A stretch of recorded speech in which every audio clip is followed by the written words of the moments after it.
They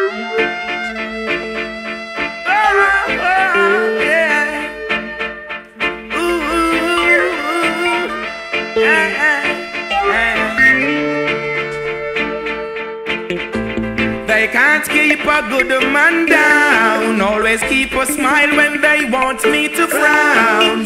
Keep the vibes and I stood my ground. They will never ever take my crown.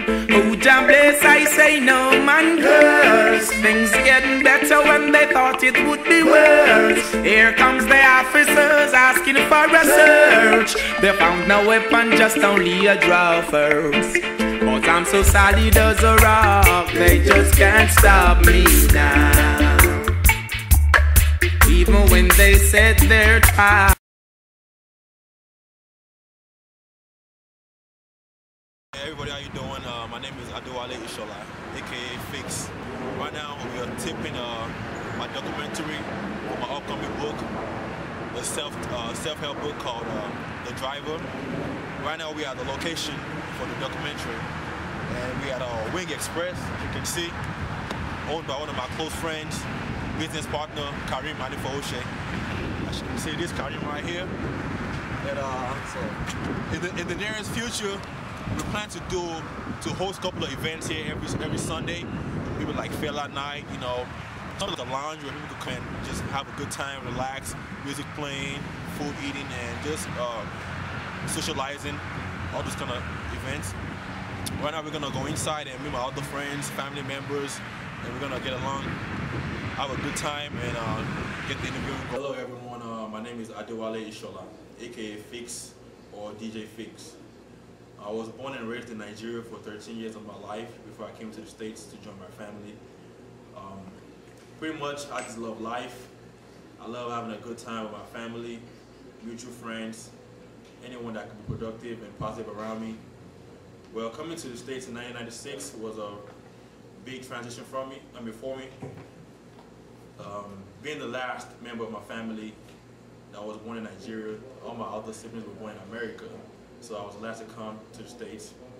When I got here, it was pretty much an easy process for me to adapt because of my personality, my ways, and just learning from my father how to be a friendly person.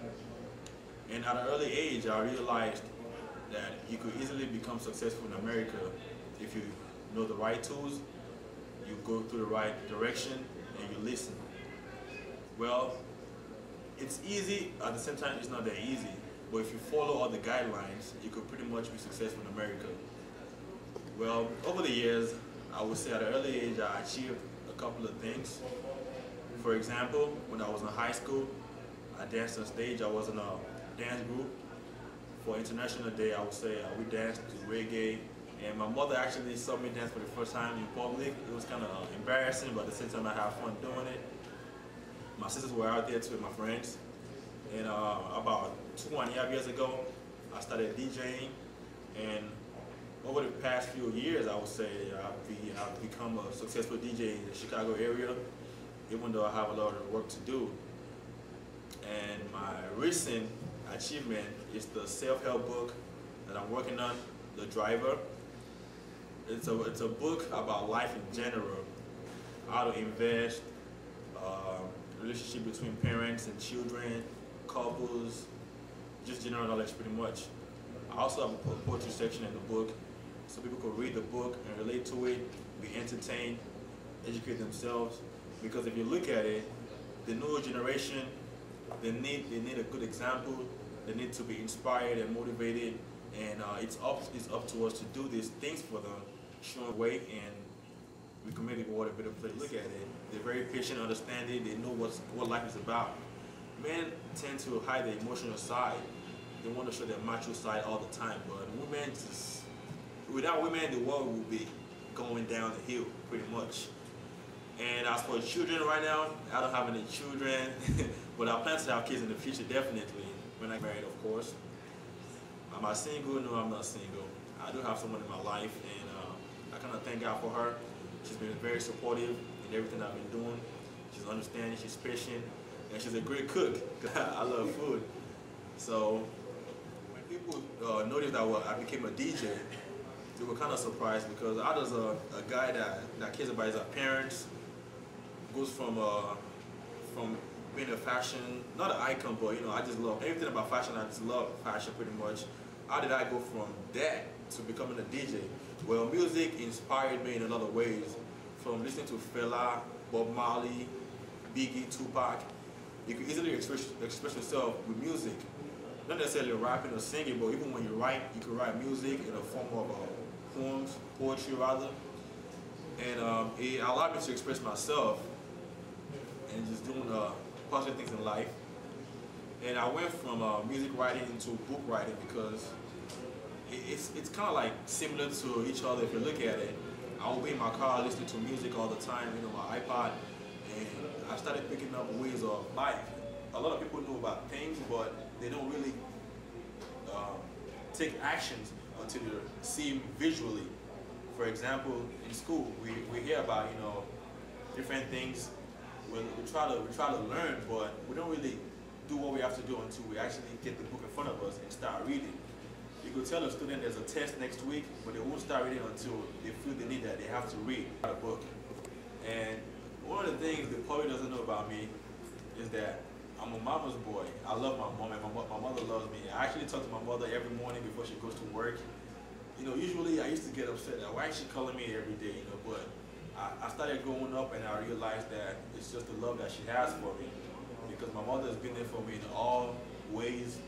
So is my father, but mother's love is very, very solid. The bond is solid, which is why I really appreciate my mother.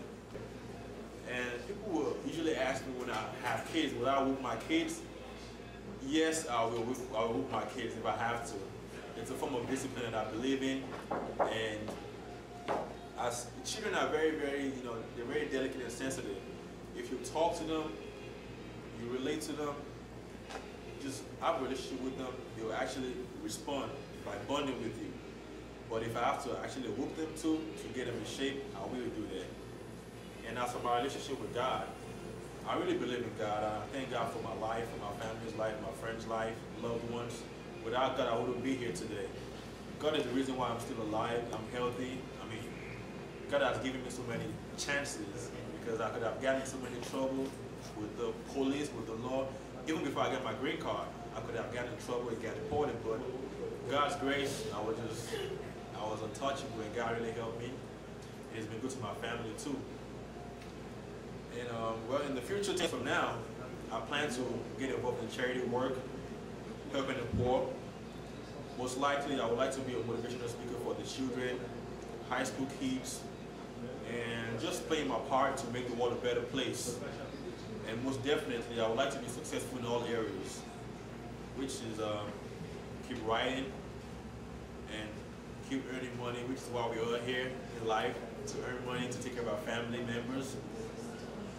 And that's it. Favorite food, even though I'm African, I love T-bone steak, I love corn, mashed potato. Pretty much I love going to IHOP, and that's pretty much it.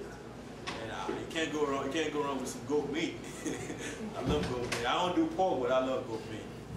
And also my mom and my dad, I don't know if I could ever pick one. I think I like both of them. I love both of them rather. That's what I should say. My mom has been there for me since day one. So has my father. My father, is very nice, very, very, very emotional, very supportive. This man was giving me allowances till I turned 21 years of age. That was very real. And my mother, she's a great woman. She's been there for me, like I said earlier. She will actually, all I have to say is, Mom, I need $300. My car is messed up. I need to go to the mechanic. She'll give me a debit card and say, don't tell Dad. That's very funny. Yeah, well, that's my mother for you, man. She's very, very, very, very, very supportive. She gives everybody the family money, my older parents. Even when I don't need it, she gives it to me, And as for my older brother, I do have an older brother, and that's my mother's firstborn and my father's firstborn. His name is Adewale Ishola. He's not here right now, and he's pretty much doing his own thing. My brother and I actually lost our touch for the past, since 1989.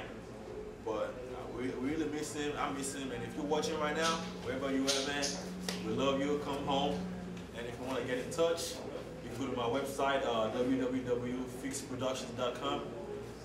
We in Chicago, so you can look us up at 411. That's what's up right now. And also my nephews. I love my nephews, man. You know, I really love my nephews. I'm a family-oriented guy, and when I see my nephews, they just make me happy. You know, the smile on their faces, the joy they bring me. You know, just calling me, telling me, "Uncle, buy me some McDonald's, buy me ice cream." It makes me happy, and I just love helping them out and satisfying my nephews. You know, and in the nearest future, definitely I'll be working on other books, fictions, non-fictions, poetry book, and just keep expecting more from me. As my heroes, my parents, man. I mean, they really inspire me. They motivate me in a lot of ways. I mean, they came from nothing to making something out of their lives. I mean, trying to provide for us, the kids. But I stayed in Nigeria with my mother because they had a decent job. But for their children's sake, they came back to America so we could have a better future. And I really commend them for that. I appreciate that. My friends and my family, you know, my friends, my mutual friends, my best friends, everybody supported me in all kinds of ways. I really appreciate that. From you know, Sam, Eddie, George Jr., Ladi, everybody, you know, my female friends, Raleigh, Tayo, Lala, Lola, Teju. So many names, man. I'm sorry if I forget your name right now because it's kind of like emotional right now, but I love every one of you guys. And the reason why I actually named my book The Driver is because it's a self-help book, definitely. It has different sections in it. The self-help part, the poetry part, the general knowledge, you know, different ways how to invest, relationship between your parents, mothers, daughters, fathers and sons, couples, just the way of life in general. And the reason why I called it The Driver is because if you look at it in life, we're the one in control of our destiny. Our body is like a vehicle and we're in control of it. And we have to go through different routes to get to our destination, which is the promised land, wherever you want to call your promised land. Maybe, you know, having a mansion in the future, having a successful business, I mean, whatever you want to call your promised land. We're the one that are going to steer our vehicle to get to that point. And that's why I named the book The Driver. I really want everybody to go out there, support, and purchase a copy. You know, lots of information. I mean, you can't go wrong with it. And I guarantee you, if you purchase the book, if you're not satisfied, I will give you your money back, plus 10%. Very confident about the book. It's a major deal. You're gonna learn from it. You can't go wrong with it. So people that want to allow their kids to have a good education, it talks about being a good student. You know, everything about life. It talks about it. You can't go wrong with it. And I thank you all for listening, for watching. The website one more time is www.fixxproductions.com. Look out for the book. Don't forget, it'll actually stop by Wing Express, 147 Sibley. That's 454 East 147 Sibley, Harvey, Illinois. Owned by one of my good friends, Karim Adewale. Yeah, I just want to thank everybody for watching. I thank God for this situation and for this event today. Thank you all and God bless.